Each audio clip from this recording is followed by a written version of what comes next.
AI, ML, DS இது 3க்கும் என்ன டிஃபரன்ஸ்ன்னு பார்த்தீங்கன்னா, ஆக்சுவல் இந்த ஏஐ அப்படிங்கிறது ஏஐ இன்ஜினியரிங் இந்த மாரி ரோல்ஸ் எல்லாமே இருக்கு. இதுக்கு ஆல்ரெடி ஒரு மாடல் வந்து டெவலப் ஆகி இருக்கும். ஓப்பன் சோர்ஸாவோ இல்ல சம்வாட் இருக்கும்.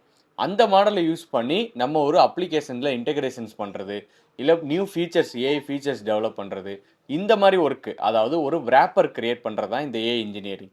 அண்ட் மெஷின் லேர்னிங் பார்த்தீங்கன்னா, கம்ப்ளீட்டா ஒரு மாடல் பில்டிங். அதாவது மெஷின் லேர்னிங்க்குன்னு சொல்லி நெறைய அல்காரிதம்ஸ் இருக்கு. அன்சூப்பர்வைஸ்டு லேர்னிங், சூப்பர்வைஸ்டு லேர்னிங் சொல்லி.